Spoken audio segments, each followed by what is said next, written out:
আসসালামু আলাইকুম, study box বিডিতে স্বাগতম। আমরা আজকে প্রফেশনাল ইংলিশে রাইটিং স্কিলসে ওয়ানে এ এবং বি এই দুটো সেন্টেন্স থেকে আমি আপনাদের শেখাবো কিভাবে রাইটিং স্কিল বাড়াতে হয়। এই সেন্টেন্সটা কিন্তু দুটো সেন্টেন্সই সঠিক। The nurse will help the doctor during the surgery. দেখেন এখানে কোনো ভুল নেই, তবে আপনার এইখানে যদি আপনি একটু চেঞ্জ করে লিখেন তাহলে আপনার সেন্টেন্সের মান বাড়বে। যেমন এখানে লিখতে পারেন যে দ্য নার্স উইল হেল্প না লিখে অ্যাসিস্ট লিখতে পারেন। ঠিক আছে, অ্যাসিস্ট যদি আপনি লিখেন তাহলে কিন্তু সেন্টেন্সের মান বেড়ে যাচ্ছে। The the nurse will assist the doctor during the surgery. ঠিক আছে।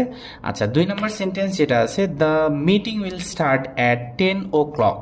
হ্যাঁ, এখানে আপনি একটু চেঞ্জ করে লিখতে পারেন তাহলে সেন্টেন্সের মান বাড়বে। যেমন উইল স্টার্ট না লিখে কমেন্স লিখতে পারেন। কমেন্স লিখলে একই অর্থ, উইল কমেন্স অ্যাট 10 o'clock। এখানে একটা শব্দ যোগ করলে আরেকটু মান বাড়বে, সেটা হচ্ছে 10 o'clock শার্প।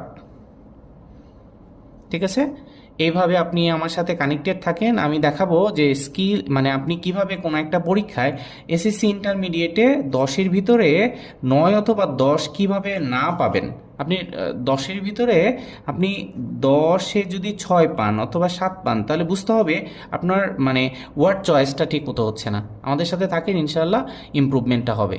আসসালামু আলাইকুম।